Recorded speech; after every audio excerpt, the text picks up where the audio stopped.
আমি আমার মায়ের জন্য কাঁদছি না, আমি সন্তানের জন্য কাঁদছি না, নিজের কোনো স্বার্থের জন্য কাঁদছি না। আমি কেন কাঁদছি জানতে চাও? আরে আমি তো কাঁদছি আমার উম্মতকে জাহান্নামের পথ থেকে জান্নাতের পথে আনার জন্য। আল্লাহু আকবার।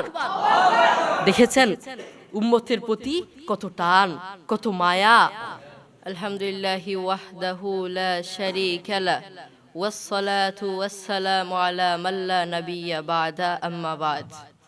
فأعوذ بالله من الشيطان الرجيم بسم الله الرحمن الرحيم قال الله تعالى في القرآن أطيعوا الله وأطيعوا الرسول قال النبي صلى الله عليه وسلم من لم يرحم صغيرنا ولم يوقر كبيرنا فليس منا। আপনারা সবাই কেমন আছেন? আমি আপনাদের সামনে এখন রসুলের আদর্শ নিয়ে, রসুলের জীবনী নিয়ে আপনাদের সামনে অল্প কিছুক্ষণ আলোচনা করব।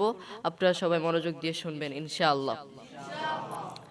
আমাদের হযরত মুহাম্মদ সাল্লাল্লাহু আলাইহি ওয়াসাল্লাম এমন একজন মহামানব ছিলেন যিনি আমাদেরকে নিজের জীবনের চেয়েও ভালোবাসতেন, যিনি যে জিহাদের ময়দানে আমাদের পক্ষে লড়াই করেছেন, আমাদের পক্ষে কথা বলতে গিয়ে বহু মানুষের কাছে ছোট হতে হয়েছে, বহু মানুষের কাছে অপমানিত হয়েছেন, লজ্জিত হয়েছেন, অসম্মানিত হয়েছেন। এরপরও কিন্তু আমাদেরকে ভুলেন নাই। কিন্তু সেই রসুলের প্রতি কেন আমাদের ভালোবাসা নেই? সেই রসুলের প্রতি কেন আমাদের টান নাই? কেন মহব্বত নাই? আমাদের মহব্বত সেই নায়ক নায়িকাদের প্রতি, আমাদের মহব্বত সেই খেলোয়াড়দের প্রতি, আমাদের ভালোবাসা, টান, মহব্বত সব হচ্ছে ওই খেলোয়াড়দের প্রতি, প্রিয় মানুষের প্রতি, প্রিয় ভালোবাসার প্রতি। কিন্তু আমাদের রাসূল সাল্লাল্লাহু আলাইহি ওয়াসাল্লাম আমাদের জন্য এত কষ্ট করেছেন, এরপর আমাদের তার প্রতি কোনো ভালোবাসা নেই। আপনি জানেন আপনার রসুল আপনার জন্য কেঁদেছেন। একদিন হযরত মুহাম্মদ সাল্লাল্লাহু আলাইহি ওয়াসাল্লাম সেজদায় পড়ে তিনি কাঁদতে লাগলেন। কাঁদতে কাঁদতে পুরো চোখের পানিতে পুরো চোখ ভেসে গিয়েছে। আল্লাহ তাআলা তা দেখতে পেয়ে জিবরিল আলাইহিস সালামকে বললেন, তোমার নবীকে গিয়ে বলো তিনি কেন কাঁদছে, তিনি যা চাইবে আমি তা দিব ইনশাআল্লাহ। জিবরিল আলাইহিস সালাম নবী করিম সাল্লাল্লাহু আলাইহি ওয়াসাল্লামকে গিয়ে বললেন, আপনি কেন কাঁদছেন, আপনি বলুন, আপনি যা চাইবেন আমি তা দিব, আল্লাহ সুবহানাহু ওয়া তাআলা তা দিবে। জিবরিল নবীকে বললেন, আপনি কেন কাঁদছেন, আপনি বলুন, আপনি যা চাইবেন আল্লাহ সুবহানাহু ওয়া তাআলা আপনাকে তাই দিবেন। নবী করিম সাল্লাল্লাহু আলাইহি ওয়াসাল্লাম কি বললেন জানেন? আমি নিজের স্বার্থের জন্য কাঁদছি না, আমি আমার মায়ের জন্য কাঁদছি না, আমি সন্তানের জন্য কাঁদছি না, নিজের কোনো স্বার্থের জন্য কাঁদছি না। আমি কেন কাঁদছি জানতে চাও? আরে আমি তো কাঁদছি আমার উম্মতকে জাহান্নামের পথ থেকে জান্নাতের পথে আনার জন্য। আল্লাহু আকবার। দেখেছেন উম্মতের প্রতি কত টান, কত মায়া, কত ভালোবাসা। কিন্তু সেই রসুলের প্রতি আমাদের ভালোবাসা থাকবে তো দূরে থাক, উল্টো আমরা রসুলের বিরুদ্ধে কথা বলি, ঠিক কিনা? আপনি দেখবেন বহু অমুসলিম আমাদের সামনে, বহু অমুসলিম রসুলের বিরুদ্ধে কথা বলেছে, কিন্তু দুঃখের বিষয় আমরা কোনো কথা বলতে পারি নাই। আমাদের সামনে বহু খ্রিস্টান, বহু নাস্তিক, বহু ইসলাম বিরোধী, সুন্নাহ বিরোধী, কোরআন বিরোধী রসুলের বিরুদ্ধে কথা বলেছে, রসুলকে নিয়ে মিথ্যা অপবাদ দিয়েছে।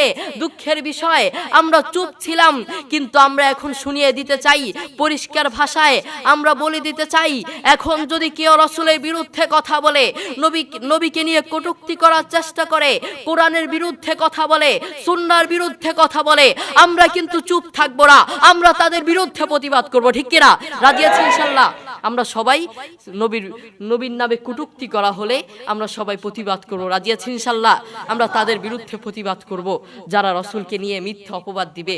আমরা দেখেছি দেশ স্বাধীন হয়েছে, কিন্তু দেশ থেকে এখনো জালেম যায় নাই। কয়েকদিন আগে আপনারা দেখেছেন আমার বাবার মাহফিলে বাধা দেয়া হয়েছে।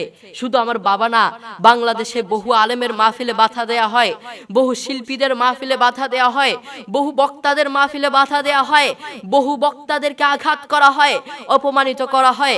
এজন্য আমরা মুখ খুলে বলতে চাই, আমরা পরিষ্কার ভাষায় বলে দিতে চাই, যতদিন পর্যন্ত এদেশে ইসলামী রাষ্ট্র না হবে কোরআন অনুযায়ী রাষ্ট্র না হবে ততদিন পর্যন্ত জালেম আসতেই থাকবে।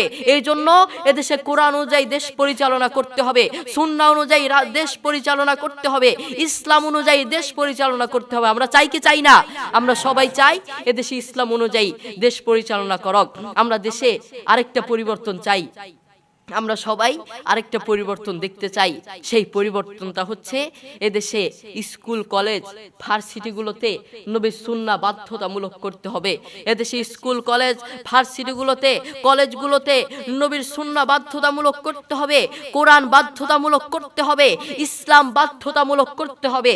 এই জন্য সেই স্কুল কলেজ থেকে এমপি বের হবে তো ইসলামপন্থী বের হবে, এমপি বের হবে তো কোরআনওয়ালা বের হবে, প্রাইম মিনিস্টার বের হবে তো নবীর সুন্নাহওয়ালা বের হবে, কোরআনওয়ালা বের হবে, ইসলামপন্থী বের হবে।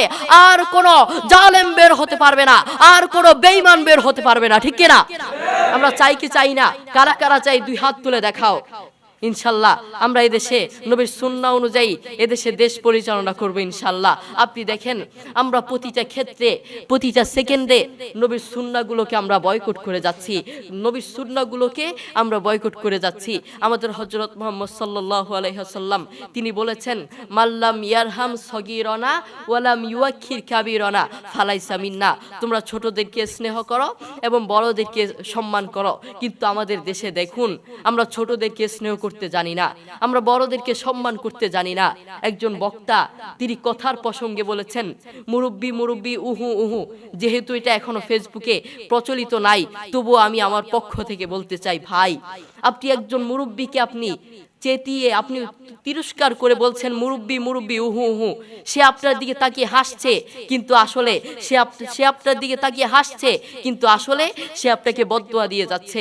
এই জন্য আমাদের মুরব্বিদেরকে চেতানো যাবে না, মুরব্বিদেরকে তিরস্কার করানো যাবে না। আল্লাহ তাআলা আমাদের সবাইকে রাসূলের সুন্নাহ অনুযায়ী দেশ পরিচালনা করার তৌফিক দান করুন। আসসালামু আলাইকুম ওয়া রাহমাতুল্লাহি ওয়া বারাকাতুহু।